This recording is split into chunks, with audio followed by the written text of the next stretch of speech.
In the world of computing, there is a number of things known as Linux. There is the kernel, then there are these distros, then there's an operating system, which is that different from the distros? And this kind of confusion is why we occasionally see posts like this. What is Linux? And I don't think I've given my take on this topic before, at least I don't remember doing so. This video is very much going to be focused towards the new Linux users, so if you're a veteran, feel free to stick around and complain whenever I say something just slightly wrong. There is only one project, the oldest project, officially called Linux. Everything else is still Linux, but we'll get to that. This is the Linux kernel. This was created by Linus Torvalds back in the 90s. Now, when we say Linux kernel, what do we mean by that? What is a kernel? If you're thinking the KFC kernel, wrong kernel. If you're thinking maybe a corn kernel, you're a little bit closer to the truth. So one common way to represent a computer is through layers. We have the application layer or the software layer, we have the kernel layer, and then the hardware layer at the bottom. You can make a lot more layers in between, but for the sake of a simple explanation, this works well enough. The top and bottom layers are pretty self-explanatory. The top has the applications that you're interacting with on a day-to-day basis. Your browser, your video games, your text editor, and basically everything else that you see when you use a computer. The bottom layer is the stuff actually in your computer. The CPU, the GPU, the hard drive, the RAM, all of that good stuff.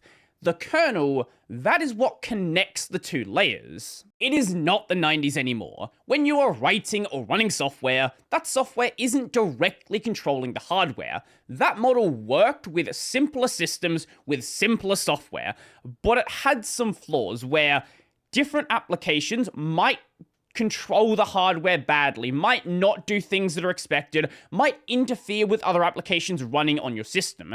So the kernel acts as this consistent middleman that can control what is being done, that won't let applications run completely wild and interfere with things they shouldn't be interfering with. And the Linux kernel is known as a monolithic kernel. This basically puts as much of those low-level components, things like your memory management, telling the CPU when to do things, as in scheduling, the drivers, and a bunch of other components all live within that kernel space. And this is one of the reasons why people often say you don't need to install drivers on Linux. It's not entirely accurate, there are plenty of drivers you do need to install, but a lot of those basic drivers are just part of the kernel and just come with the system. Now, kernels are not exclusive to Linux, and Windows also has a kernel, but this kernel isn't a monolithic kernel, it's a so-called hybrid kernel, where it still has a lot of these low-level components running in kernel mode,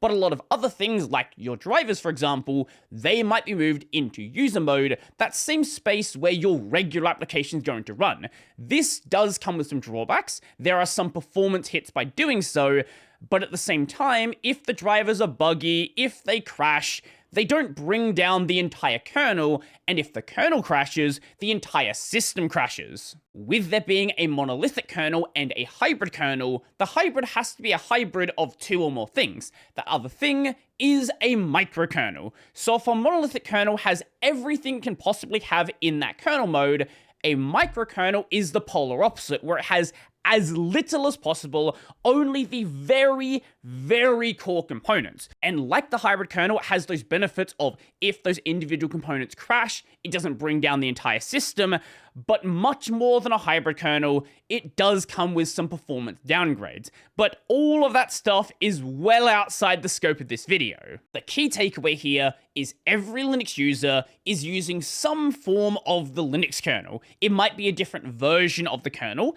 and keep in mind the kernel is open source. So there are lots and lots of modified versions out there, but they're all generally considered the Linux kernel. But by itself, a kernel isn't very useful. Yes, it's that layer between the hardware and your applications, but it's not those applications. It's not a browser. It's not a game launcher, a chat client, a text editor, or anything else that you reasonably want to have on a system. This is where things like Ubuntu Linux, Arch Linux, Fedora Linux, Bazzite Linux, and a bunch of other projects come in. These are known as Linux distros or Linux distributions. They are distributing the Linux kernel. But what does it mean to distribute a Linux kernel? You already have the Linux kernel there. Well, what they're doing is bundling it with useful software. Things like your browser, your office software, your chat client, but very importantly for a modern system, your window manager or desktop environment. When you hear people talk about the Linux desktop, this is the specific component they are referring to. On Windows, on Mac, there are some fancy things you can do, but I would guess that maybe 99% of users have a system that basically looks the same. You might have a different wallpaper, be using light or dark theme, have different icon sizes, different cursor themes, but it's still all roughly the same looking system. On Linux though, you might have 3 systems that look and feel entirely different, don't even remotely look like they're all the same thing. And that would be because, well, they're not the same thing. They're all Linux distros and they're all running a Linux desktop, but they're not running the same Linux desktop. Some examples being GNOME, KDE, Budgie, and there's a whole bunch of others, and they all have different goals and different ideas in mind, different design philosophies. This is why they all exist, because things are open source. You can choose the environment you want, and over the years people say, hey, I like that part of that thing, but I like the other part of that thing. What if I just made a new thing that had both of those features? And then you get a new desktop. But it's more than just the theme and the settings and the features. A desktop environment is kind of like a distribution of applications. So each of the desktops are going to have their own custom application suite. Things like a calendar, an email client, sometimes a browser, a lock screen, and of course, a window manager. Remember, I talked about a window manager also being one of those Linux desktop options. A window manager is a pretty self-explanatory component. It manages where and how your windows may be placed. There are things like a floating window manager, which work very similar to how most versions of Windows work, like 7, 8, 10, pretty much every version out there, where you can take an application window, place it wherever you want, resize it, make it full screen, all of this stuff, all of the good things you're used to. But then there are things like a tiling window manager, where you don't get to just put the windows wherever you want. They are placed into specific tiles, and then when you make a new window, it will then move the other windows around based on some internal algorithm. There are lots of types of window managers and lots of window managers out there, things like i3, Sway, Hyperland, Neri, OpenBox, and tons of others, and just that topic alone deserves an entire video unto itself. But the important thing here is you can either run a window manager by itself and then pick and choose the individual applications you want, or use a desktop environment which comes with a bunch of applications and also comes with a window manager. So picking a window manager by itself is kind of like building your own distribution of applications. Now, some Linux distros like Arch Linux, like Gentoo, don't make a choice for you about what desktop is going to be pre-installed. If you want to install things together that just don't work together, you are totally free to do so. But others like Fedora Linux, like Ubuntu Linux, like Bazzite, and a bunch of others, they will come with something pre-installed along with a bunch of other applications that make sense to use together, that are useful to have, like Bazzite, for example, being a distro focused around gaming, is going to pre-install software that a gamer might want to have. Things like Steam, like Lutris for running other Windows games outside of Steam, and a bunch of other useful tools. Something like Fedora, though, being a more general purpose distro, isn't going to install those things, but might include some other things which don't make sense on Bazzite. Along with this, they may choose to modify the kernel, include additional drivers, include additional patches, fix certain bugs, make certain other changes, known as including things not available in upstream. Other distros, though, might just want to have a very clean kernel that is very representative of what the main project is. Another important thing a distro does is include a package manager. So this is effectively an app store managed by the people that develop your Linux distro. Traditionally, these tools would be accessed from the terminal, examples being apt, pacman, dnf, yum, but nowadays, and for a very long time, if you don't want to use the terminal, there are graphical app stores available as well as part of your desktop environment, or there are third-party ones available as well. Now you might reasonably ask, why are there multiple package managers if they're all just installing software? And better yet, why are there multiple Linux distros? Well, the main reason is tradition. So when the Linux kernel first started, there were no Linux distros. There was the kernel, and if you wanted to make use of the kernel, you would put it onto your system and then add all of the software you want by yourself. In many cases, that meant actually writing the software yourself because there wasn't anything that supported the Linux kernel yet.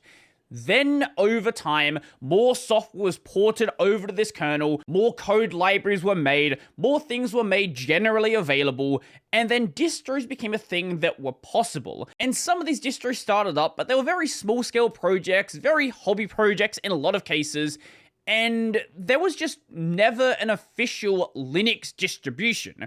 The Linux kernel remained the Linux kernel, and then if you wanted to make use of the Linux kernel in a convenient way, that's always just been a community-driven effort. Now, with everything being open, with everything being customizable, if you know how to pull your system apart, the distro you pick doesn't really matter. It's basically a different starting point that can either make things easier or harder.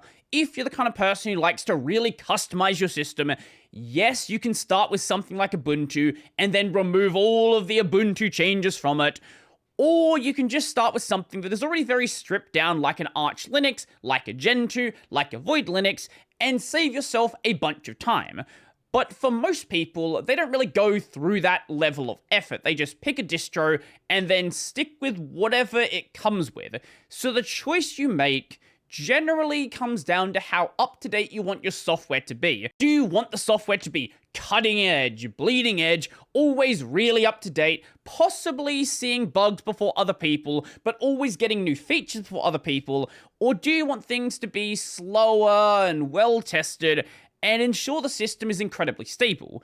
Which desktop environment do you want pre-installed? Do you want GNOME? Do you want KDE? Do you want Cinnamon? Do you want something else entirely? Do you even want to have a desktop environment pre-installed, or are you just going to select something else entirely? Do you want your distro tuned for a specific kind of workload, like increased security, like gaming, or do you want something very general purpose, or again, something that you can just very easily control without dealing with any sort of pre-configuration? Are you an office worker? And what software do you want to have available inside of that package manager? This is much less of a concern nowadays, as most general things people want are going to be available. And this is exactly why, even if you're running the exact same Linux desktop, you're going to have a completely different experience across different Linux distros. Let's take, for example, Ubuntu Linux and then Arch Linux, and both of them using GNOME. So on Arch Linux, you're going to have very up-to-date software, so new features are going to be added, new bug fixes are going to be made, but also, it's very clean installation, doesn't install any additional plugins, doesn't make any additional changes. Basically, what the GNOME project has is what you get on Arch Linux. Ubuntu, however, tends to run a few versions back, and updates tend to take a little bit longer to get to Ubuntu, but those updates you can generally expect are going to be well tested and really, really stable. At the same time, though, Ubuntu also makes a bunch of different tweaks to GNOME. It installs a bunch of plugins, and it's going to feel very different than a clean version of the environment. Now, you can do all of those same changes on something like Arch Linux, but it's a very different starting point. Now, the term Linux distro can get a little bit weird, because there are operating systems like Android and like Chrome OS, which do make use of the Linux kernel, even though it is very, very heavily modified. but it's not what people would traditionally call a Linux distro. It's not running a normal Linux desktop and normal Linux software and configured in a normal Linux way. It's a lot more akin to, in the case of Android, iOS, in the case of Chrome OS, Windows. So whether or not they are or are not distros is a very heavily contested subject and really depends on the individual person. I generally do call them distros, but I make the distinction that they are kinda their own separate thing. Many others, though, only include things that you would traditionally install if you're installing Linux, like Ubuntu, like Arch Linux, like the other distros I've already mentioned earlier. Now, what about the Linux operating system? So, technically, there isn't anything actually called the Linux operating system in the same sense as Windows or macOS. There is no, again, official Linux distribution that you would call the Linux operating system. In most cases, the word distro and operating system can be used fairly interchangeably, and some distros actually do. They call themselves so-and-so OS instead of so-and-so Linux. Instead, when we say the Linux operating system, it's generally just a convenient colloquialism to refer to all of the Linux distros out there. And when you say the Linux operating system and then you want to talk about things like Chrome OS and Android, generally these are called Linux-based operating systems because they are based on Linux, but they're not necessarily the same thing as what most people think of when they think of Linux. So I hope I've answered the question of what is Linux? What is this weird thing we call Linux? And why do we use the word Linux for so many different things in a way that, I get it, it can be kind of confusing if you don't know your way around things. Once you understand it, it all makes sense. But initially, it can be a bit confusing. So if you're new to Linux, hopefully you learned something. If you're a veteran and you somehow learned something, I don't know how you became a veteran without knowing, what a distro or a kernel was, but I'm glad you learned something as well. And if you liked the video, go like the video. If you really liked the video and you want to become one of these amazing people over here, check out the Patreon, subscribe to Daily Bearer Pay, linked in the description down below. That's going to be it for me and the operating system known as Linux.